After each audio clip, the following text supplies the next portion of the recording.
We see a knight chasing a girl in the forest, and when she falls in front of him and he corners her, she hits him on the face, and suddenly the skin of his face comes off because of a spell he cast on himself, and he wants to kill her to take her mana to use in his spells. But suddenly a person named Zagan appears behind him and grabs his head, telling him, "You're making noise in my area and I can't sleep because of you." So the knight replies, "We're sorcerers like each other, and I can share my prey with you if you let me go." So he tells him, "I don't want anything from you," and blows his head up, so the girl is shocked and faints from what she saw. And Zagan uses a spell to remove the blood and return the knight's face as it was, and decides to move her from that place so he doesn't leave her unconscious in the middle of the road. But the strange thing is that his spell doesn't work because something blocked it, so he wonders how that happened since he is in his area and has placed protection around it from anyone else's spells. And suddenly his friend Barbados appears and Zagan asks him to stop blocking his spells, and Barbados notices that the girl has a large amount of mana, so he asks him, "What will you do with her?" and he replies, "Using someone else's mana is not my style," and moves her from the place with teleportation. So Barbados gets annoyed that he didn't let him take her to use her, so Zagan leaves him and walks away to sleep. So Barbados asks him, "Did you know that one of the demon kings, Marba, died?" And the demon kings are people who have a large amount of mana and have the authority to command the sorcerers of lower rank than them, and Marba was the oldest of them in age. So Zagan is shocked and tells Barbados, "Tell me the details." So he replies, "There will be an auction in Marbaz's area on some goods that you and I are interested in, like the inheritance of the demon king." So Zagan replies, "And here I thought you came to tell me the news. Looks like you came because you want money." So Barbados replies, "You're the only one I know who can lend me that money, and that's why I came to you." And while they are walking they find a knight running to his commander, and Zagan notices that the situation in the city is tense. So Barbados tells him that's because of the people who are kidnapping girls to do sorcery experiments on them. So Zagan asks him, "And what's their goal?" So he replies, "I don't know. I expect they are planning to summon something important like a demon, for example." And he asks him, "Aren't you suspected in this kidnapping matter?" So Zagan replies, "That's stupid because experiments on other humans are useless," and they both enter the auction hall and find some celebrities there like Chimeris the Black Tiger, and the Witch Grimoire, and Veil for the Phantom. So Zagan asks Barbados, "Are they strong?" So he replies, "Yes. They are candidates to be the 13th Demon King instead of Marba, and I'm also a candidate." So he asks him, "And who will decide in the end?" So he tells him the other 12 will discuss it among themselves and decide. And at the same time 2 of the candidates for the position of Demon King are talking to each other, and they point at Barbados and say that person is on the list of candidates for the position of Demon King. And suddenly they hear the voice of the auctioneer announcing the rarest item that will be sold in the auction, and it's one of the elf race and her hair is white, not dyed. And he tells them that supposedly this girl was going to be one of King Marbaz's followers, but after he died they decided she would be sold in the auction, and as soon as Zagan sees her he is very taken by her. And the auction starts at 10,000, and suddenly Zagan says 1 million and everyone around him is shocked and he wins the auction from the first round, and he feels something strange towards her, and jumps to stand in front of her but can't say anything to her, and the girl is looking at the ground and her facial expression is fixed, and he finds around her neck a collar that controls her mana so she doesn't escape. So Zagan asks the auctioneer, "Is she conscious?" And he replies, "Don't worry, we are keeping her in her natural state and she has amazing abilities so no sorcery has affected her." And suddenly Zagan tells him, "I want to hear the sounds of torment that will come from her." So the auctioneer and everyone around are startled, then he takes her with him home and is sitting on his throne with her in front of him, still not knowing what to say to her. So the girl interrupts his thoughts and tells him, "May I ask a question?" So he is surprised she spoke and likes her voice, and replies, "Ask." So she asks him, "How exactly will you kill me so I can prepare myself?" So Zagan is shocked and gets up from his place to tell her, "I won't kill you. I need you alive." So she looks around at the torture tools and asks him, "Should I expect something worse than death?" So Zagan gets more flustered because all these things belong to the former owner of the castle and he was too lazy to remove them. He calms down and introduces himself first, and tells her, "I'm not interested in torture," and tries to ask her about her name but struggles to address her. So she tells him herself, "I'm Nephilia." So he likes her name and asks her, "And your family name?" So she replies, "I have no family name, but you can call me Nephi." So he asks her, is not having a family name common among elves? So she tells him, "No, I'm the cursed child," and asks him, "Are you planning to do experiments on me?" So he tells her no, and is afraid to confess to her that he bought her because he fell in love with her. Then he gets up and tells her, "For now choose the room you want." So she asks him, "The room where I will die." So he replies angrily, "I told you I won't kill you." So she tells him, "I don't understand why you won't do that." So he realizes she lived a painful childhood and was captured and sold as a slave and told she would likely be a test subject. And he says to himself, "I don't know the story of the cursed child, but it seems she doesn't want to talk about it. And I was the same. I didn't have a family name and don't remember my family even. The only thing I remember is that I lived in the garbage and people called me Zagan." So he tells her, "I bought you because I need you, so don't talk about death again," and takes her to show her the rooms so she can choose one. And suddenly while she is going up the stairs with him she slips, and before she falls he catches her and holds her hand as they go up, and suddenly he opens a room door and finds a guillotine inside. So he closes it quickly and Nefi bows and tells him take my head as you want. So he tells her this is a misunderstanding, surely it was a trap to protect the castle, and he opens the door and finds a spell and blows up the guillotine. So Nefi enters and sees the moon from the balcony, and likes it very much, and asks Zagan is it okay if I take this room? So he asks her are you really satisfied with this place? So she tells him yes because it's the room you made for me. The next day, Zagan hasn't slept because Nefi is sleeping next to him on the floor, and that's because her room is still not ready for her to sleep in. Then he feels hungry so he gets up to bring food, and Nefi wakes up to find him coming in with the food, so she tells him good morning and he doesn't know what to say back. And when they sit to eat, Nefi is surprised that Zagan is eating from the same food she's eating from, and tells him it's nice that I got food but the strange thing is that you eat from it, so he's shocked that the food is this simple. So she tells him yes this is the food given to slaves like me, so Zagan is shocked because this is the food he's been used to eating since he was young and alone because it's what was available. And he starts thinking what normal people even eat, so she tells him I can make you food, so he's startled and asks her you know how to cook, so she tells him yes and he likes her more. He decides to take her to buy the ingredients so she can cook for him, and on their way they find a merchant passing by who tells them I can give you a ride for 3 bronze coins, so Zagan remembers he spent all his fortune buying Nefi and has no money, so he tells her walking is much better and takes her walking, and thinks of a way to get money like selling the torture tools he has in the castle but no one will buy them, or that he could have hit the merchant and stolen the cart to go with it. But he says to himself no this way Nefi will see me as a bad person, and thinks of selling the castle and opening a restaurant with Nefi. Suddenly they hear the merchant screaming and find a group of bandits attacking him, so Zagan feels Nefi shiver and fear from the scene she's seeing, and he feels that this is the same way she was kidnapped and became a slave, so he decides to be a hero in her eyes and save the merchant, and lightning strikes down on the bandits killing most of them, so the bandits are surprised that a sorcerer came to save someone because sorcerers usually are the ones doing these evil things in the first place. They attack him, and Zagan decides to show off his power in front of Nefi, and one of the bandits comes down at him with his axe, so Zagan catches the axe easily and breaks it with his fingers, and hits him in the face making him bleed heavily. So the bandits call their sorcerer, and when he arrives he's very surprised how a sorcerer is doing something good, so Zagan asks him are they hiring you? So he replies I don't know who you are but you'll regret meeting me. He draws a magic circle of flames on the ground, and Zagan stands indifferently without fearing him at all, and with one move he extinguishes the flames, so the opponent tells him nice move but too late and tries to activate his magic circle and is shocked it's not working, so Zagan tells him I've already taken control of this circle and it's mine now, and Zagan uses it and blows up the sorcerer. So the bandits are terrified of Zagan's power and run away from him quickly.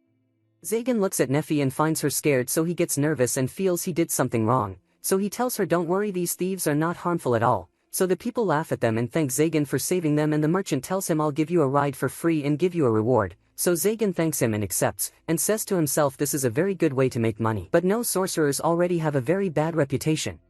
When they arrive at the city Zagan thinks of buying Nefi something, but expects she'll tell him I'm fine with anything, so he decides to take her to a clothing store to buy her new clothes, and Nefi is very happy with them, and before they leave the shop owner whispers in her ear, it's nice to have someone who cares for you like this. Then he takes her to a blacksmith and asks him do you know how to remove the collar on her neck?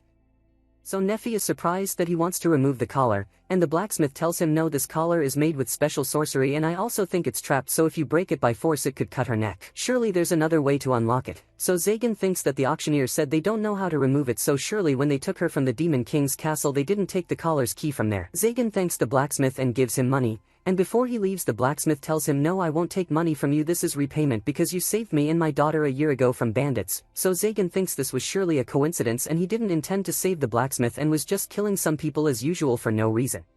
After they leave Zagan feels uncomfortable from how many people treated him nicely today and he's not used to that because he's a sorcerer, and on the other hand the blacksmith is surprised that Zagan's appearance has changed and he's not as scary as before, and Zagan and Nefi go to the market and buy what they came to buy in the first place. And by sunset they enter a restaurant and eat together. Nefi asks him are you really planning to remove the collar on my neck? So he tells her yes and she asks him don't you think I might run away if you remove it? So he says to himself the thought really is on my mind and it might happen. And Nefi has no reason to stay with me in the first place. But anyway even if she runs away it's not a problem as long as I remove it. And he tells her I still don't know how to remove it so I don't want to give you hope. And he blames himself for the way he talks to her, and that he said the opposite of what he wanted to say, and thinks there must be a sorcery book to learn how to talk to girls. Then he sees Nefi looking at the food in surprise, so he asks her is there something, so she tells him no and remembers when she was young living with her family before becoming a slave, and tells him I never ate food like this before. So Zagan feels he finally understood why he was drawn to her and liked her, and that's because she's like him and went through almost what he went through, and he tells her eat what you want. Surely this is better than the food we ate in the morning. And Neffy tries to use the fork and can't, so she remembers the spoon and tries it and tastes the food and likes it very much. Zagan tries to use the fork and can't, so he feels very embarrassed. So Neffy feeds him and he feels more embarrassed, so he feeds her too, and people look at them and laugh at their cute appearance, so they feel embarrassed and leave.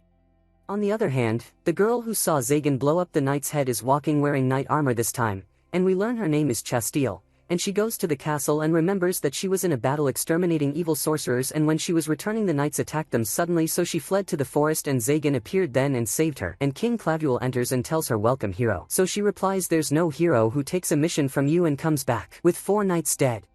So he tells her this is not your fault, and you promised that you'll avenge them, so be proud of yourself. Then he tells her after eliminating the sorcerers in their hideout we discovered the one responsible for all the kidnappings, and it's a sorcerer named Zagan. So Chastille is shocked and tells him impossible, so he replies sorcerers are evil. Even if he had nothing to do with the kidnappings, he is one of the evil ones and we must control him. So she asks him to take on the mission of finding him and he agrees. The next day, Zagan wakes up to find Neffy in front of him waiting for him, and she tells him breakfast is ready, and this time he's the one who tells her good morning, and he enters the dining hall to find it very clean and looking wonderful, unlike the sight he was used to, and he finds Neffy made him a lot of food and asks her did you go buy bread, so she tells him no, I baked it myself, so he's even more impressed with her. After that, he goes to his library and Neffy comes in and asks him what are you reading, so he tells her obviously I'm reading about sorcery. So she replies I thought so, but I wasn't sure these drawings were sorcery. So he asks her in elf sorcery are the drawings different, so she replies I don't know anything about sorcery at all. So he's surprised at her words even though she has a huge amount of mana.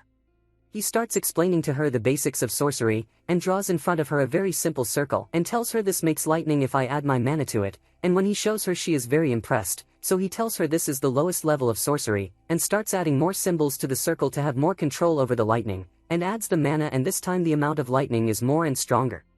Then he tells her but the problem now with this circle is that if anyone puts their mana into it they can use it, so we must put in it a restriction that makes only the one who drew it able to activate it.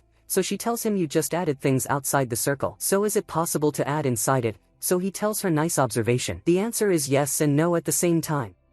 Because if you do that there will be interference between the mana and it will cancel each other and the spell won't work. But the one who can do it correctly is someone with complete control over their mana. So she asks him does that mean canceling someone else's sorcery is possible? So he replies yes, and if someone could do that then they would be the strongest person in the world. But all this is theoretical talk and no one even tries to do it because it's impossible to happen. She tells him I understood the basics of sorcery but can anyone do it? So he thinks it's clear she has good talent, and replies yes. For sorcerers the more knowledge you have the stronger you will be. And that's why we make traps and tricks to prevent anyone from stealing the knowledge, so be careful when you touch any book here. So she's startled and afraid of the books next to her. He tells her I'm joking, I adjusted all the traps so they won't work if you touch the books. So she's reassured and happy that Zagan is talking to her this long for the first time. So he tells her because sorcery is the thing I know most about, so I talked a lot. Then she asks him what will you do with all this power? So Zagan is silent for a while and replies I never thought about that before, but I think I learned all this just to survive myself. When I was young I had no money or a place to live, so I had to steal. And still I was better off than many people like me because I didn't die. But one day someone imprisoned me because children are suitable for experiments. I managed to save myself from him, but then I realized I had to be stronger to be able to live. Neffy looks down in despair and tells him I was never able to become stronger, so he tells her if you're interested in sorcery I can teach you, and suddenly he senses someone entered the range of his barrier around the castle, and it's Chastille and her knights, so he tells Neffy prepare dinner until I come back and goes out to meet them. On the other side Chastille breaks Zagan's barrier with her sword and enters, so Zagan appears in front of them, and looks at the sword in Chastille's hand, and realizes it's one of the 12 great famous swords said to have slain the king of fiends, then looks at Chastille and remembers she's the girl he saved from the knight and who fainted when he blew his head up in front of her. So he tells himself if I had known she was from the knights I wouldn't have let her go. Zagan attacks first with lightning, so one of the knights jumps in front of Chastille with his shield and blocks the lightning, so Zagan notices their armor is good, and the knight gets angry at Zagan and charges at him quickly, so Zagan runs at him with his fist and breaks his shield and sends him flying, and tells them will you leave or will you make this girl carry you all by herself? So the next knight attacks him and Zagan breaks his sword with his fingers and hits him on the head, knocking him to the ground and steps on him. He tells Chastille if I were you I wouldn't attack because I can crush his head with my foot right now. So she plants her sword into the ground, and asks him why are you torturing him? You want to humiliate us after we lost? So he replies if I kill you all the castle will treat it as 4 normal deaths. But if I torture you and let you return to the castle the news will spread and everyone will fear me, and he presses his foot harder on the knight, and Chasteel gets angry but suddenly tells him you're lying. He says to himself, how did she know I'm lying? I really don't want to kill them, so Nephi doesn't see the corpses here, and Chasteel pulls the sword from the ground and decides to finish off Zagan. So he makes a shield with a magic circle and she breaks it with her sword, so he decides it's better to dodge the blows, so Chasteel feels he's mocking her and doesn't want to attack. So he tells her, I don't know how to attack women. She's very upset and tells him, why would someone like you stain his hands with sorcery? So he asks her, is using sorcery a crime? So she replies, it's evil and they use it to harm people. So he asks her, and the power you use? Don't you kill the weaker sorcerers with it? So she attacks him and he puts his foot on her sword, and continues, I'm not trying to justify, but a large number of people need sorcery just to survive. And if you're trying to eliminate them for money, then you have no right to talk about justice. So Chasteel hesitates for a moment and pulls her sword from under his foot and pierces his magic circle. He grabs the sword with both hands, so she lifts it and throws it at a tree, and Zagan finds that his hand is burned and his healing spell is slow because of her sword, so he decides to kill her because there's no other solution. And suddenly she whispers to him, live as if you're dead. So he's surprised and she explains to him that the church will not stop hunting him until he dies. And if he defeats her, they will send knights stronger than her to hunt him. And she tells him, live as if you're dead, and after that live your life as a normal human. He tells her, I can't believe I'm hearing this from a knight. So she replies, you didn't kill my men and you even talked about spreading fear, though I saw mercy in your eyes. So he is shocked at the word mercy because he knows he's an evil person. And she continues, and I haven't forgotten that you saved me. So he thinks that what she's doing is something forbidden and this way she's putting her life in danger. And he says to himself, I won't accept this because if Nephi ran away she would be attacked. Suddenly Nephi comes out of the castle, so Chasteel's subordinates see her and one of them throws his spear at her. So Zagan runs quickly to her and blocks the spear with his hand so it pierces it. So Nephi gets very angry and raises her hand and plants come out of the ground and grab all the soldiers. So Zagan quickly holds her and tells her that's enough, so she comes back to her senses and stands. At night Nephi treats Zagan's hand, and he thinks of Chasteel when she apologized to him and left with her soldiers. Then he asks Nephi, didn't you say you don't know how to use sorcery? So she tells him that wasn't sorcery. So he tells her, it doesn't matter. You are what matters to me no matter what your power is. Then he asks her, were you afraid? So she's surprised and asks him in astonishment, don't you see me as scary? He replies, of course not. I was just curious because I've never seen power like that before. So she's surprised and tells him that power was magic. So Zagan is surprised that magic really exists, and magic is not logical techniques like sorcery, it's a supernatural power that allows a person to use very strong abilities just by wishing. So he asks her, do all elves use magic? So she tells him no. Only me because I'm a cursed child. She remembers when people called her scary and wanted to drive her out and kept their children from playing with her, and she tells Zagan there shouldn't be such a power, nor anyone born with white hair. So he notices that her look is the look of someone told, you're not human and you have no right to have feelings or desires. Nephi continues, and one day my village was attacked, and then the villagers asked me to use my power to protect them in exchange for letting me live. And then I felt something inside me break, and when I was captured and the others fled in despair, only a few of them survived and the rest became corpses. And when I saw them I felt they deserved it and laughed at them. So Zagan understands why she stopped expressing her emotions. So she tells him, I'm sorry, you must be disappointed now. He asks her, and why would I feel that? If I were you I would have killed the whole village along with the attackers. So she's shocked and tells him, but I don't think they'll forgive me for what I did. So he tells her they're dead so it doesn't matter. Live and become stronger. So she asks him, is it okay for me to become stronger? So he asks her, is having power wrong? Is the desire for power evil? When she doesn't reply he tells her, if you're curious, I was told it's evil by a girl I saved from a bandit gang a long time ago. And he remembers when he told the girl it's natural you lose because you're weak. She replied, and the weak don't have the right to live, and will power make you great? And he tells Nephi, I felt then that she had a normal childhood. Pity and compassion are luxuries that make people careless. The comfortable life she lived made her weak, and I didn't accept that, so I lived trying to be stronger. He gets closer to her and tells her, I told you I need you. So she asks him, am I really allowed to stay here? So he tells her, of course. Especially after the meal you made me. I can't imagine my life without you anymore. So Nephi cries heavily. At night Zagan asks Nephi, do you want to learn sorcery? From what I saw today you have no control over your magic, right? So she replies with a question, do you think I can handle it? So he tells her, I'm surprised at the amount of power you use today, even though the collar around your neck is meant to block mana. And I'm still not sure learning sorcery will make you control your magic, but at least you'll use it to defend yourself. So she agrees with full enthusiasm because she wants to be useful to Zagan and protect him. Then she tells him about the story you told before. I felt that your power means you didn't understand what the feeling of a weak person is like. And you said it's all meaningless, but I feel it was painful for you. So he asks her in surprise, why do you feel that? So she replies, I don't know, but when you were talking I felt you were very sad. And suddenly she tells him, you're not a bad person. And maybe you don't talk much, but I will never forget that you treated me with all kindness. So Zagan's eyes tear up at her words. The next day Barbados comes to the castle and he's upset because he heard about Zagan's fight with the knights and wasn't told, and tells him even the sword maiden Chastile couldn't defeat you. So Zagan replies no, she was actually very strong and managed to destroy the barriers around the castle. Nefi comes in with tea, so Barbados is shocked that Zagan still hasn't done any experiments on her and asks him, you're keeping her alive to serve you?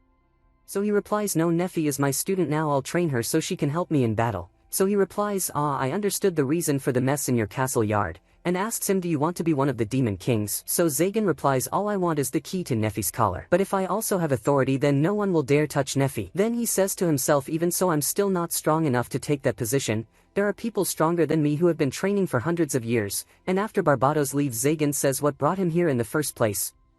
So Nefi asks him in surprise, isn't he your friend? So he replies, impossible. Choosing friends must be done carefully. So she tells him in surprise, but you looked very happy when he was here. Then they go out to fix the barriers that the knights destroyed, and Zagan starts teaching Nefi sorcery and giving her the experience he gathered in 10 years, and days pass as he prepares her to be able to rely on herself and be strong.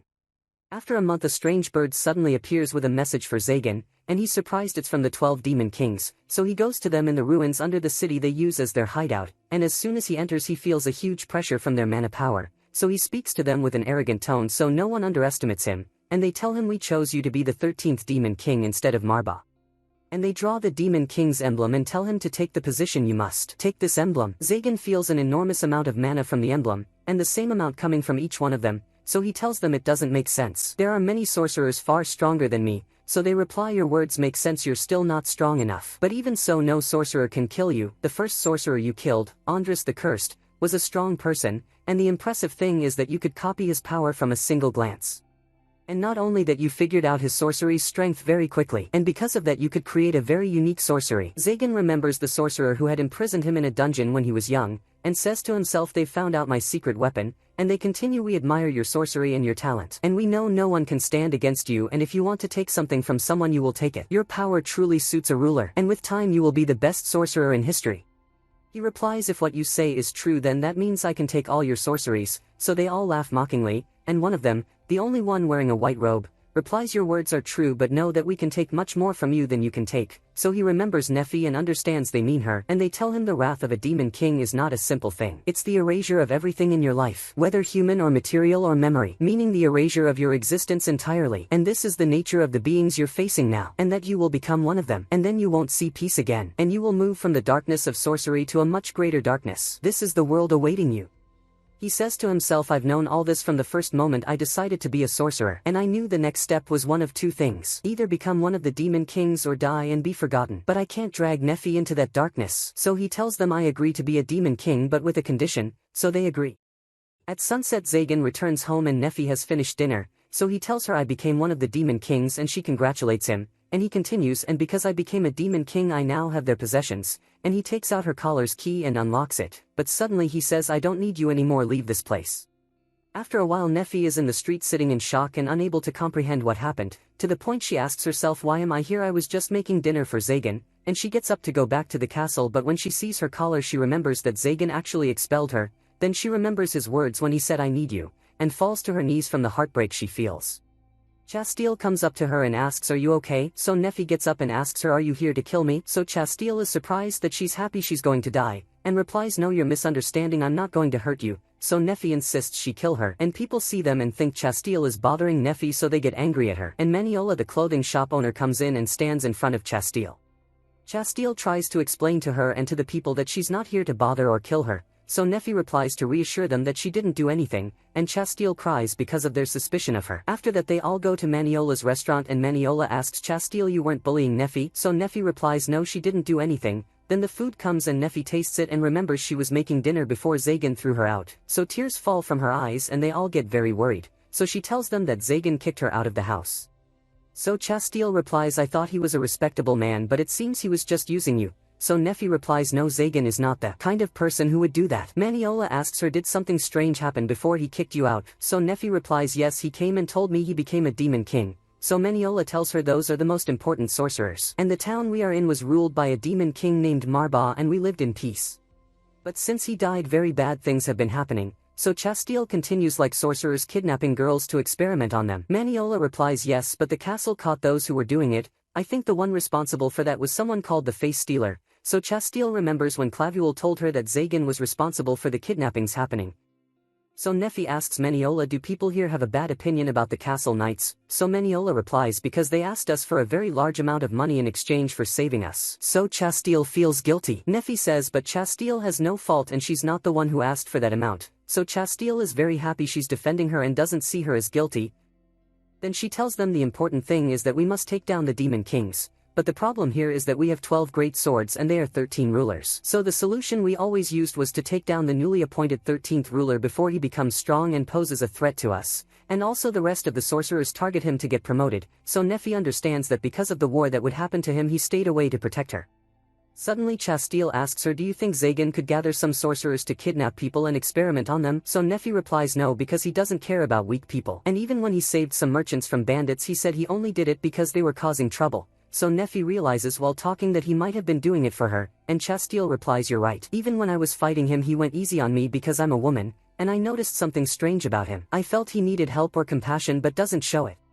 Neffy is surprised and wonders that someone else noticed what she suspected, and when she's sure she feels she wants to go to Zagan to help him and stand by him, so Chastille grabs her sword and Neffy thinks she's going to fight Zagan. So Chastille tells her no, there's a sorcerer impersonating him and committing crimes in his name and I have to take him down. Maniola tells Neffy, if anything happens to you or you have a problem come to me. So Neffy asks her, why are you treating me kindly? So she replies in surprise, because you're my friend.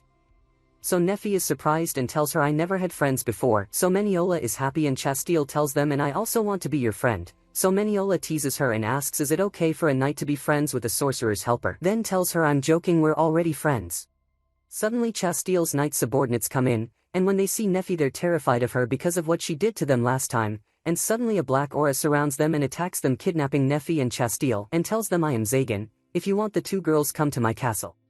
On the other side Zagan is in the forest, holding some knights who fell into his trap he made with Neffy, so he remembers Neffy and says to himself, the people in Keanoides love her and surely she will live among them a calm and happy life without worry about sorcerers, the castle, or anything else. And before he leaves one knight grabs his leg and tells him, I'm not interested in what you'll do to us, but please not Captain Chastille. She's the only one who defended you and saw you as innocent. She even opposed the castle ruler to stand by you. Suddenly Meniola lands in front of Zagan and tells him that Neffy and Chastille were kidnapped, so he's shocked and thinks he was too late in pushing her away from him, but he's afraid to go save her so no one knows she's connected to him or knows him, and then attacks her. And Meniola interrupts his thoughts and tells him, why are you hesitating? Neffy was trying to come back to you and wanted to stay with you and support you. So he feels that her words and her weak hits on his body are far stronger than any attack he's ever faced, so he decides to go save the person who cares for him the most. Maniola decides to go with him to save her friends, and the knights hold on to him and beg him to take them with him, so Maniola asks him, do you even know where we're going? So he replies, yes, I know who did all this. At the same time Neffy wakes up and finds herself restrained with Chastille next to her, and notices the cuffs block mana like the collar that was around her neck but can be removed normally without a special key, and suddenly Barbados comes in. So Neffy tells him, I thought you were Zagan's friend. So he laughs and tells her, I didn't expect anyone to use that word on sorcerers. He asks her, have you ever heard of someone called Andres the Cursed, and tells her that's the first sorcerer Zagan killed, and by coincidence I was his student. So Neffy is shocked. So he tells her, don't worry, no sorcerer cares about avenging his master. I would have killed him myself if Zagan hadn't done it, because the castle he's in and all the money he spent on you, even the books he reads, all that was supposed to be mine. So can you blame me for not staying silent and letting him take all that without doing anything? I'm the one who incited the castle knights against him, but it didn't work, because my stupid subordinates left too many traces, and those I sent to fight Zagan directly all got beaten. Chastille asks him in surprise, so you were the one kidnapping the girls? So he asks her, you just realized? So Chastille gets very angry, so he tells her the face stealer who was chasing you the day Zagan saved you is the one who came up with the idea. Even so, we needed means to make large-scale techniques that would prove to the demon kings that I deserve to be one of them, and the mana of the white elf should be enough to open the gate. Neffy replies, I don't think what you're doing matters because Zagan has already become the 13th ruler. So Barbados is shocked and says, so he stole from me the castle and the fortune, and now he stole from me the position I wanted, and he gets angry and drags Neffy on the ground towards the magic circle he drew. So Chastille shouts at him and tells him, if you want to take someone, take me. So he replies, don't rush, your turn will come. Neffy tries to resist so she can go back to Zagan and help him, and before Barbados casts his ominous sorcery on her, Zagan breaks the wall and cancels his sorcery. Barbados is surprised and asks him, when did you notice I was behind all this? So he replies, I suspected from the moment that Face Stealer appeared, and I couldn't believe that someone who was begging me to spare his life could break the barriers around my castle. And the only one I could think of was you because you're the only one used to breaking through my security system. I know you use dimensions and can teleport anywhere and summon anything. And on the same day Face Stealer appeared you came to visit me as if you came to see the result. I'd be crazy if I didn't suspect you. And he quickly attacks Barbados, injuring his arms and then his knee, and runs to Neffy, freeing her from the restraints, and asks her, is anything hurting you? So she cries and tells him, you're the one who looks in pain. I don't know what happened to you and maybe I should accept that you said you don't need me, but there's no way you're okay. Zagan blames himself for leaving her alone, and Barbados gets angry and draws a summoning circle. So Zagan tells Neffy, don't be afraid, nothing will happen, and Barbados's circle shatters and every time he draws another it doesn't activate. So Neffy asks Zagan in surprise what's happening, so he replies, remember the theoretical talk I told you about absolute sorcery, which is adding magic circles inside other magic circles to cancel the sorcery. Honestly, I didn't say there's a little trick that makes this possible. It's that you put the same magic circle inside itself and then the two circles cancel each other. Barbados asks him in shock, is this ability Andres's inheritance? So Zagan replies, if he could do that he wouldn't have died. I was 8 years old when I used sorcery for the first time, and back then Andres made a magic circle in front of me the moment he imprisoned me, and I remembered its shape and drew it on my hand without him noticing. And supposedly just an amateur like me back then couldn't copy a sorcery just by drawing its shape. But when I was captured while trying to escape and was about to die, I activated the magic circle at the same time Andres cast it, so he got hit by it and died. Barbados gets angrier and creates a lot of magic circles around him. So Zagan breaks them all and Barbados is shocked and tells him, some of these spells you've never seen before, how did you draw them and break my circles in an instant? So he replies, if this is your strength then even an amateur could break your circles if his timing is right. You still have a long way to go to improve your skills if you want to be a sorcerer. When I was weak like you I locked myself among the books and kept developing my sorcery. I didn't go out or meet any of the street kids I lived with or talk to anyone ever, and no one came to look for me at all. But you kept appearing to me and didn't care that I was annoyed by your presence. So Barbados replies, I could have killed you at any moment but I was curious what a kid like you was doing. Zagan shows him what he was doing and creates a very powerful and differently shaped magic circle, and takes control of the magic circles Barbados drew on the ground, making them enhance his power. So Barbados asks him, did you eat my sorcery? So Zagan likes the comparison he made and tells him, by the way, the Demon Kings gave me a new title, Sorcerer Killer, and he unleashes his deadly strike on Barbados. And here Barbados realizes he wouldn't have been able to stand against Zagan even if he became a Demon King. Zagan approaches him, so Barbados tells him, wait, you've won already. I won't show you my face again and I'll give you everything you want. We're friends, right? So Zagan mocks him and asks, is there even a sorcerer who has friends? And slams the ground with all his strength, deliberately not hitting him, and suddenly Zagan laughs and tells him, I'm joking. Anyway, if I wanted to kill you I would, but then who would bring me juice like you do? So Barbados gets angry that he's pitying him and promises to kill him if he lets him live. Zagan tells him, no problem, if the drinks will be on you every time I win the fight. So Barbados asks him in surprise, what will you gain from letting your enemy live? So Zagan replies, I think the things sorcerers are used to are silly. I'll do what I want, and you have to be stronger to force me to change my mind if you don't like it. Suddenly the magic circle on the ground activates, so Zagan tells Barbados there's no point in doing that, so he replies, it's not me. So Zagan realizes that when he hit the ground he might have activated the circle by accident, so he tells them run quickly and a wave of mana comes out of the magic circle. So Zagan asks Barbados, what were you planning to do here? So he replies, I was planning to summon a real demon. And demons are beings said to have lived in ancient times, and there's no proof they exist now. But there are theories that the symbols used in sorcery were passed to humans from demons, and the mana forms into a shadow because there's no sacrifice, so the summoning is incomplete. Even so, Zagan feels an extremely heavy pressure greater than what he felt in front of the 12 demon kings. But suddenly the demon's shadow bows to him and says, command me. So Zagan realizes the demon king's emblem on his hand is the reason, and looks at his hand to see it glowing. So he tells the demon, leave this place, it's not for you. So the shadow returns to where it came from and the magic circle on the ground disappears, but the place starts collapsing. So Zagan takes them all and gets them out. Outside he meets Chastiel's subordinates and they take her from him and leave, and Maniola thanks Zagan for saving her and bids them farewell. After that Barbados agrees with Zagan that he'll bring him the juice he likes, so he spares him. So in the end Zagan and Neffy are left alone and both feel awkward. Neffy tells him, I want to stay by your side. So Zagan notices she's become stronger than before, but suddenly he drops to his knees and tells her, can you call me by my name instead of master? You're not my slave or servant or student. And he can't tell her he loves her, so he tells her we'll stay together always until one of us dies. So Neffy is happy and agrees.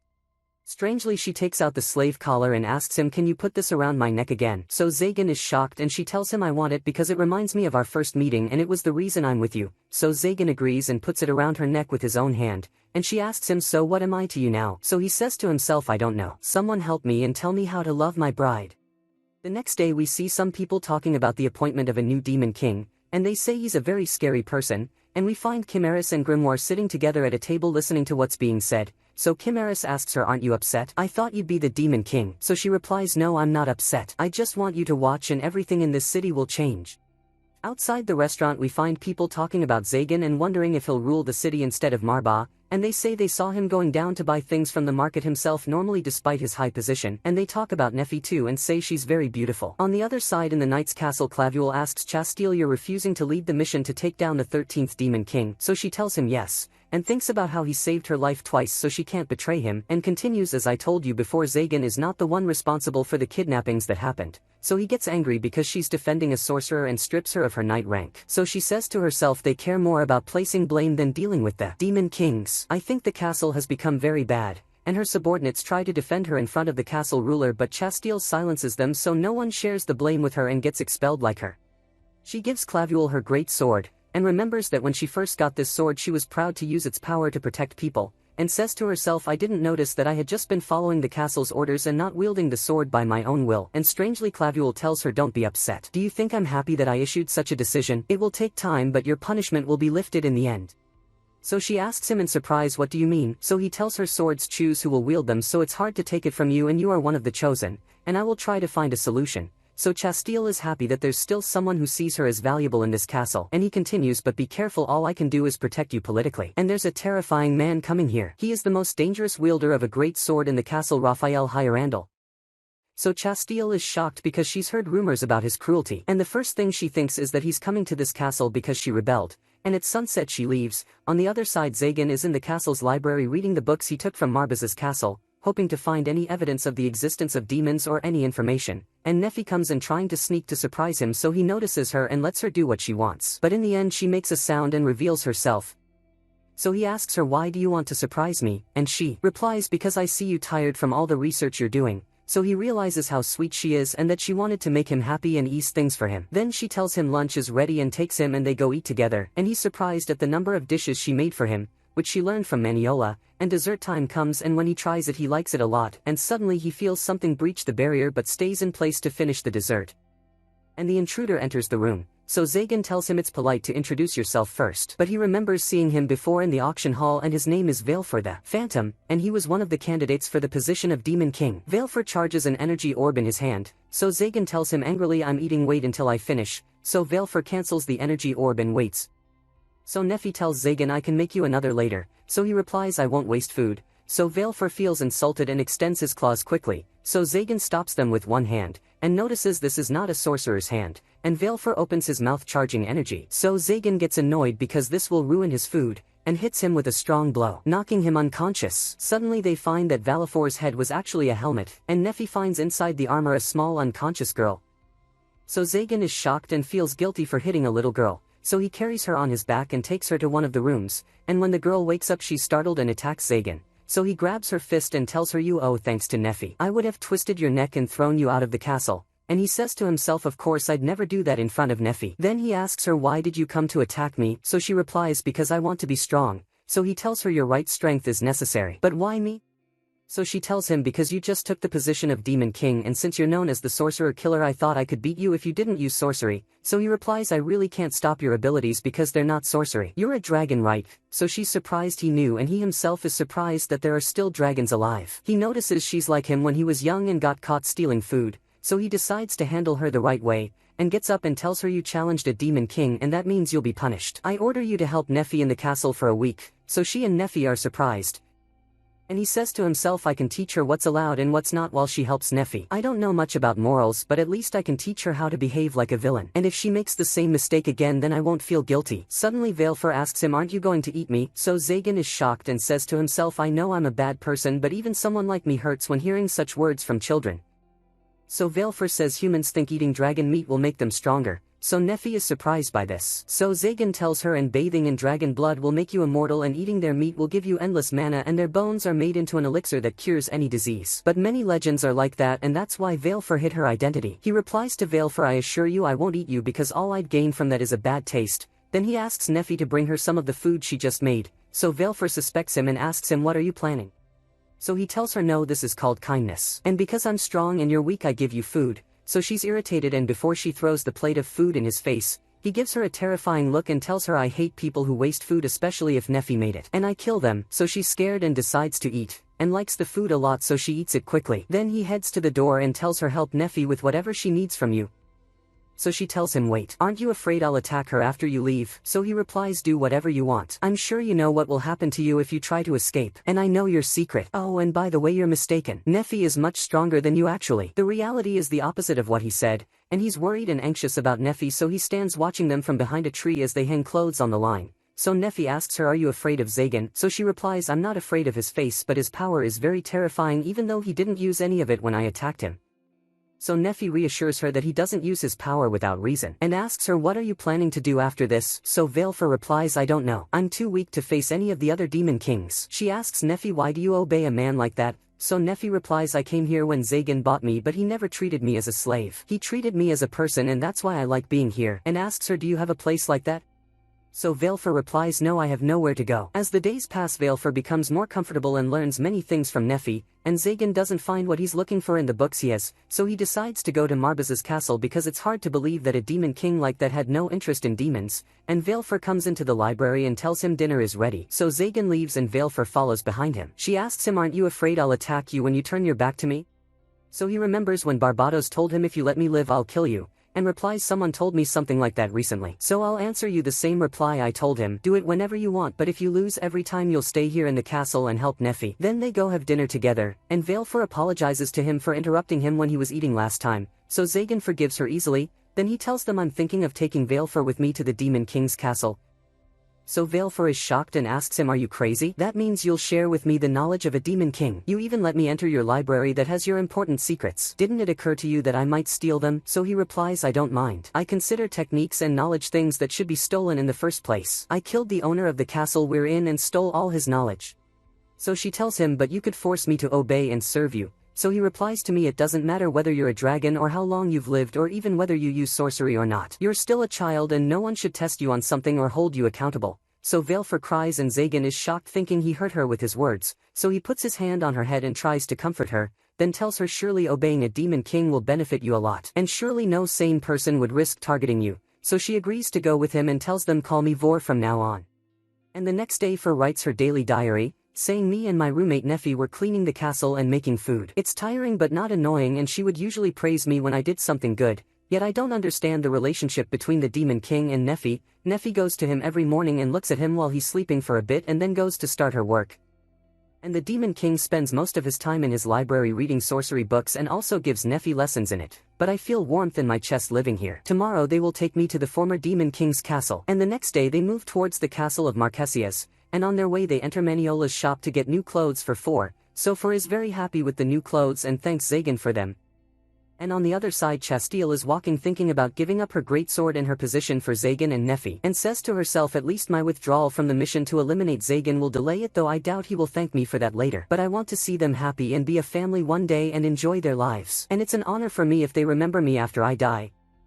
And suddenly she finds Zagan and Nefi in front of her holding Vor's hand, so she asks them, you already have a child? So they are shocked and tell her she's not their daughter, and Vor asks Zagan, who's this? So he asks her, right, who are you? So Chastille is shocked that he doesn't know her, and Nefi reminds him of her and is annoyed he forgot. So he tells them, I'm used to her look in knight armor, it's my first time seeing her like this. And her knight subordinates enter, and suddenly Zagan feels Vor's power and finds she transformed her hand into a dragon's hand. So he tells her no, and she asks him why. So he replies, because Nefi has many friends around us and there will be casualties, and the knights take Chastille with them because Clavoyle wants her. And after they leave, Zagan asks Vor, did they do anything to you? So she replies, does a sorcerer need a reason to hate knights? So he tells her, you're right. And they arrive at the underground castle of Marquesias, so Vor feels there's mana of a dragon that once lived inside. So Zagan tells her, let me know if you find anything related to the dragon, and when they enter, Vor finds a magic circle with dragon drawings. So Zagan tells her well done and asks if she knows how to activate it. So she tries and actually activates it, so a secret underground door opens and they go down to find a huge library full of books. So Vor finds a book titled The 12 Great Swords, so Zagan is surprised and quickly takes it from her, and finds in it the Demon King crest that's on his hand and remembers he had seen it in this book before. And on the other side Raphael enters to Chastille and the rest of the knights. So he welcomes Chastille and tells her I've heard a lot about you, and I know you lost your position because of disobeying orders, then asks her how many sorcerers have you killed in your career, so she thinks about how he is the person who has killed the most sorcerers among the knights and that he will cut her head off if he finds out she helped Zagan, so she replies I don't think it's a number worth boasting about. So the other knights are surprised by her reply, and Raphael laughs and tells her it's been a long time since anyone spoke to me with such boldness. So all the knights stand in front of her to protect her before he kills her, and Clavoil enters and tells Raphael what are you doing with my knights, so he replies I have nothing to do with someone like you, so Clavoil replies whatever I must protect my knights. So Raphael asks him did you take this knight's great sword where is it, so Clavoil asks him and what's it to you, so he replies swords choose the person who will wield them, and as long as the chosen person is still alive no one else can use their sword, and that's why I think I must cut this girl's head off, and I want you to know you have no right to tell a great sword wielder what to do and not to do. So Chastille replies you're exaggerating in your words, if we used our swords as we pleased we'd just be murderers, so he gets angry and tells her this is the second time you speak to me in that tone, and draws his sword putting it in front of her and tells Clavoil are you happy that one of your knights is about to die and she's without a weapon? So Clavoil tells Chastille come with me, and gives her back her sword, so Chastille realizes Raphael was doing all this just to return her sword to her. And at night we find Zagan sitting with Barbados in a cafe. Barbados mocks him for taking care of a child, and tells him he heard rumors that he kidnapped a little girl, so Zagan tells him if you came just to say that you better leave, so Barbados grabs him and tells him no I'm buying you the juice you like, and asks him who's the child with you, so Zagan replies it's someone you know. So Barbados thinks for a bit and asks him Valefor, so Zagan is shocked he guessed it that quickly but is relieved when he finds he's talking about Valefor's attack on the castle, and tells him yeah Valefor attacked me and I kicked him out, so Barbados tells him there are rumors saying it's a dragon, if we catch it we can make a catalyst from its corpse, so Zagan says to himself we must keep Valefor's true identity secret from people like Barbados, and Barbados asks him again about the child, so Zagan replies let's say I adopted her. So Barbados laughs and then decides to speak seriously, and tells Zagan the castle sent a very dangerous person named Raphael to hunt you, and this person killed 499 sorcerers and chose you to be number 500. So Zagan is surprised that a single person could kill that many sorcerers even with a great sword, so Barbados tells him there are rumors saying he ate a dragon. So Zagan remembers when he saw hatred in first eyes and understands why she hates them that much, and Barbados continues the castle doesn't approve of eating dragons so it's just a rumor not certain. Then Raphael enters from the cafe door, and at the same time Zagan asks Barbados what does this Raphael look like, so Barbados replies a very huge person and old with a scar on his face and rumors say it's because of the dragon, and Zagan sees him in the reflection of the cup in his hand as he approaches them. So he tells Barbados I just saw someone like the one you described by coincidence. So he replies don't joke if he sees you he'll attack you immediately, so Raphael stomps the ground hard and Zagan tells him I think that's going to happen now.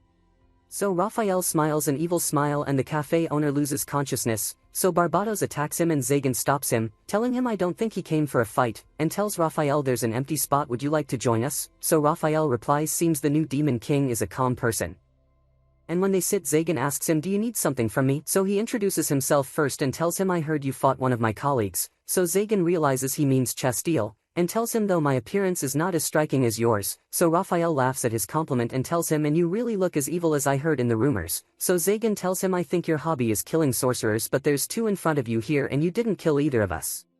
So he replies stupid, I only kill those who cause trouble, so Zagan is surprised because that's not the story he heard about him. Then Raphael asks him was Chastille strong, so Zagan replies not sure but she was stronger than anyone I fought before at least, so Raphael replies that means she's a serious threat to the castle, so Zagan asks him what do you mean, so he tells him she objected to the operation to get rid of him and that's more than enough reason for the castle to get rid of her.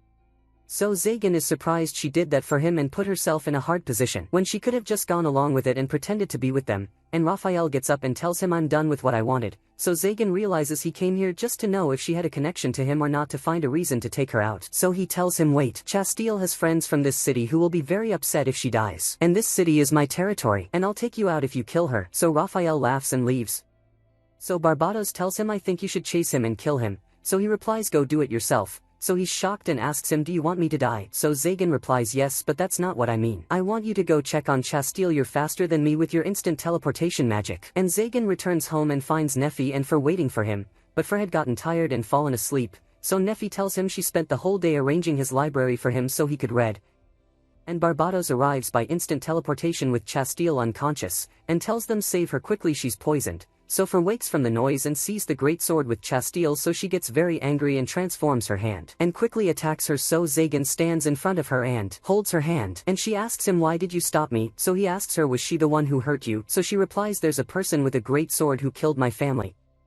So he tells her fine, but she didn't do that. And if you kill her, the person you want to take revenge on won't care. All that will happen is you'll make enemies and they'll block your path to revenge. And that's a common mistake beginners make. So she asks him angrily, and what do you know? So he replies, revenge is making your targets suffer and despair and be terrified and make them beg you to let them live. Then kill them if you want. So she asks him, have you taken revenge before? So he tells her, yes, but I failed and killed him in a single moment, so I didn't feel any improvement. And that's why I'll teach you how to take revenge properly.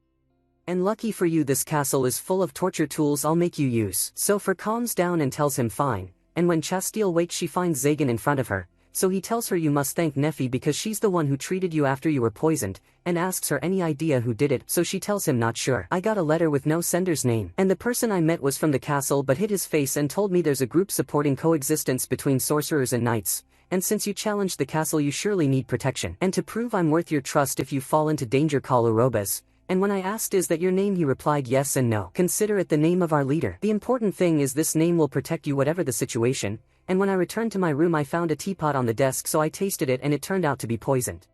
So Zagan asks her any idea who poisoned you, so she replies I think it was Raphael. So he tells her I doubt that. A person like him would cut your head off right away without any tricks. Anyway, since you're Nefi's friend you can stay here as long as you want. And the next day we find Chastille wearing maid clothes and upset. So Zagan tells her I said you can stay as you like but I didn't say it's for free.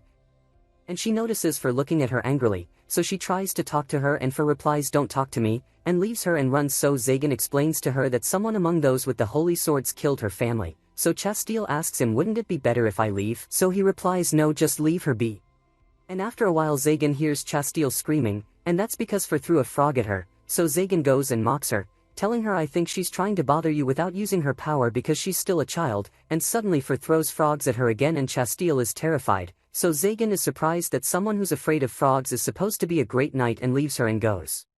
And at night For writes her diary in her room, and remembers all the attempts to bother her, and says to herself she's very weak even though she's a knight, and Zagan enters her room and tells her control yourself a bit and no pranks during work or food preparation, so she tells him I know and I remember you told me don't kill her, so he tells her yes, other than that it's fine. Then he asks her do you really want to stay here, so she's startled by the question and hesitates, so he tells her if there's something you must do and don't want to say it's fine. Do what you want and always remember me and Nefi will be waiting for you. After a while she wakes from a nightmare, when she was young and woke from sleep to find her father dead and in front of him a knight with a great sword, so she gets up frightened and goes to Chastille's room upset, but instead of killing her she pinches her face. And she returns to her room to write in her diary, Zagan asked me if I wanted to be his and Nefi's daughter and it was a big surprise for me honestly, and since I came to this castle it's been full of mysteries but I understood one thing only, the feeling of warmth in my chest when I'm here. I loved life in this castle and the kind gentle treatment they gave me, and the things Zagan taught me. But sadly I'll forget my revenge if I stay here, and that can never happen, and that's why I must leave. And thus ends the record of observing the Demon King. And the next day Nefi runs to Zagan terrified and tells him For is not in the castle. For goes to the former Demon King's castle, hoping to find enough power to kill a knight with a great sword, and suddenly Raphael appears behind her saying he didn't expect there to be a Demon King's castle in a place like this, so For gets startled and looks at him to see the great sword, realizing he is the knight who killed her father. She gets furious and lunges at him, and Raphael draws his sword and swings it down on her quickly, so she realizes she is much weaker than him, and before she dies, Zagan appears and blocks the sword, telling her he knows he said she could do whatever she wanted but thinks he should have stopped her from coming here, and Raphael is surprised that Zagan can stop his sword so easily. For asks him how he came here, so he says he had a good transportation method and told him to take him to where she would go. Then Barbados appears and says he is not his transportation method, so For interrupts them and tells Zagan she didn't mean it like that. She betrayed him, so why would he save her? And he replies he told her he understands her feelings, not to worry, so she cries and hugs him. Zagan looks at Raphael and tells him he thinks he warned him what would happen if he crossed the line, so Raphael laughs at the idea of a sorcerer helping someone else, and Zagan tells him she is his daughter. Raphael activates his great sword and a crack appears in Zagan's magic circle, and he tells him this sword has defeated a demon king before and burned all his sorcery. For asks Zagan why he is provoking him, so he replies didn't he tell her he would show her how to take revenge properly? First, make your target use all their power, then destroy them, that's the way to make them despair, and Zagan rushes at him with a magic circle, so Raphael blocks it with the sword but is shocked that the circle didn't break, and Zagan says to himself he touched a great sword before, so he learned from Marquis' legacy how to make new defensive techniques against these swords, and Raphael gets pushed back from the force of the blow. But he runs at Zagan again and swings the sword down hard, but Zagan dodges so it hits the ground and destroys it, and Zagan tells him he would appreciate it if he didn't make too much mess here, and they clash with each other and Zagan notices his new spell can only block 3 times, so he says to himself very good performance for a test but still far from being complete. Suddenly Raphael jumps at him, so Zagan dodges and punches him in the stomach with sorcery, slamming him into the wall, but unexpectedly Raphael gets up again even though the blow was strong enough to make him never stand again. Meanwhile Shastiel enters Nefi's castle and finds Barbado's gate open in front of her. So Nefi explains the situation and Shastiel says she has to go help Zagan, but suddenly drops to her knees, thinking to herself if she goes the castle knights will kill her because she will be on the sorcerer's side and that would be selfish. Nefi asks her if she is okay, so Shastiel asks her if she is not going to go, and Nefi replies Zagan told her to wait here, so Shastiel says maybe it's not the right time but she envies her, and Nefi replies she also envies her, so Shastiel is surprised and laughs, and Nefi explains she wanted to be strong and go fight beside Zagan. Shastiel replies angrily but she is his enemy, whereas if Nefi wants to go she should ignore his words and go, so Nefi hugs her and tells her because her duty is to be here and welcome him when he returns, so Shastiel cries and tells her she knows it's foolish to call them enemies when they saved and helped her, but she wants to help him even if she feels she can't. But at the same time she is a knight and no longer knows what to do, and is still asking what the purpose of her sword is, and she didn't want to point it at Zagan, she wanted to fight beside him. Nefi replies she thinks Shastiel now knows what she wants to do, so Shastiel thanks her and takes her sword and jumps into the gate. At the same time Raphael's wounds heal, so Zagan thinks to himself the rumors about dragon flesh were true, and tells Ford he thinks this man will not die easily, so she should think about the way she wants to take revenge, and Raphael tells them it seems he is very hated. For replies her father was her pride and joy, the wise dragon Urobas, whom he killed, even though he used his wisdom to help people and that's why they called him wise. And one day a group of knights came to them and her father left with them and never came home again, and she decided to search for him and after a week she found him with a sword in his body and a man drinking his blood, meaning her father shared his knowledge and wisdom with humans and Raphael betrayed him. Zagan is surprised that the legendary dragon who lived for thousands of years is For's father, and feels he can't believe Raphael killed such a dragon, and Raphael tells her since she is Uroba's daughter he has to kill her, and he rushes at her quickly, so Zagan stands in front of him and punches him very hard. But Raphael manages to stop himself and runs at her again, so For fires her power at him. But suddenly Shastiel appears, cancelling For's strike and blocking Raphael's strike at the same time, but strangely Shastiel and Raphael both drop to their knees. So Zagan approaches Raphael and asks him what exactly he wants, because he noticed all of Raphael's desire to kill disappeared the moment he heard Uroba's name. Suddenly Shastiel realizes he is the person who was disguised and told her about the group calling for peace between sorcerers and knights, and told her if she got into trouble to call the name Uroba's, so Zagan tells him to give them an explanation for all this, but suddenly he feels something strange and very powerful coming toward them. And they find a huge amount of mana coming at them, so they see a rocky monster made of demon mana, and it absorbs their mana so they all feel weak, so Zagan tries ordering it with the Demon King's crest but it doesn't obey. It fires a massive ball of mana toward For and Zagan doesn't reach her in time, and the surprise is that Raphael is the one who stood in front of her and blocked the strike, so Zagan gets furious and jumps at the monster with all his strength and defeats it, and when he returns to Raphael he finds the wound he got is very serious and close to his heart, and asks him why he did that. Raphael replies that it's his duty and not Zagan's concern, so Zagan tells him it's clear he is trying to atone for what he did, so he thinks there is another story and he must tell them everything. He tells them I didn't kill Urobas. There's no way a great dragon like that would die at the hands of a weak person like me. I went to him that day because I wanted to kill a certain enemy, and he offered me his help because the enemy was a demon. So For asks him angrily, and you think I'm gonna believe that? He tells her I understand that you won't believe it. I also thought they didn't exist anymore. But a demon appeared and caused the death of many knights and a great dragon, and there's a chance demons will return in force soon. So Zagan tells him I met a demon's shadow, and I don't know if they plan to return to this world or not but they still exist. And that's why I was searching old texts to find a way to face them. So For asks meaning my father fought a demon and lost to it? He replies he didn't lose. He defeated it at the cost of his life. So she asks angrily meaning I'm supposed to hate who? He replies you should feel pride not hate. Urobas sacrificed his life to protect you and the world you live in. And if killing me will restore your pride in your father then I accept. And he tells them demons are a serious threat, and if they return to our world that's already in conflict between sorcerers and knights humanity won't have a chance to live. And that's why Urobas told me to live and made me do something I never wanted to do, which is the scene you saw of me drinking his blood. Then he looks at Chastille and tells her my duty is almost over, and there are now other people convinced about reconciliation. This conflict that's lasted thousands of years must end, so that we can all survive what's coming. So Barbados replies, don't expect anyone to believe what you're saying. So Raphael replies, you're right, and I don't deserve to carry the banner of reconciliation, and that's why I'll give this task to Chastille. So she tells him, wait, I haven't agreed to any of these things. And suddenly the rock monster moves again. So Zagan decides to get rid of it himself. So Raphael tells him, wait, this isn't just a rock monster. This is a monster made from a demon, and I think it's the same demon I and Erebus fought. Probably Marba took its corpse and made this thing to guard the place. So the demon fires a massive amount of mana at them, and Chastille runs at it and blocks it with her sword. So Zagan takes the opportunity and runs at it quickly and punches it with his new spell, and Zagan notices that the black mist inside it is what's controlling it. But the surprise is that the rocks breaking off it attack Zagan quickly. So Chastille saves him and cuts them all. So Zagan leaps at the monster again with his fist and this time targets the mist inside it and the monster evaporates. So Chastille asks him, what did you do? He tells her, this is a new sorcery I made. It's a shield that absorbs mana to increase its toughness. But I reversed it and put it inside the monster to absorb mana from it and burn it. But it still needs development if I'm gonna use it against a real demon. Then Fur calls Zagan to help Raphael, who's lost his left half. So Zagan tries to heal him with sorcery, and Raphael tells Chastille, I've now seen the most skilled swordswoman among all the knights, and those who share my views will help you with their strength. So she asks him, you used Erebus's name because no one believed you? He tells her that's part of it, but founding the reconciliation group was Erebus's idea in the first place, and thanks to him I continued my life.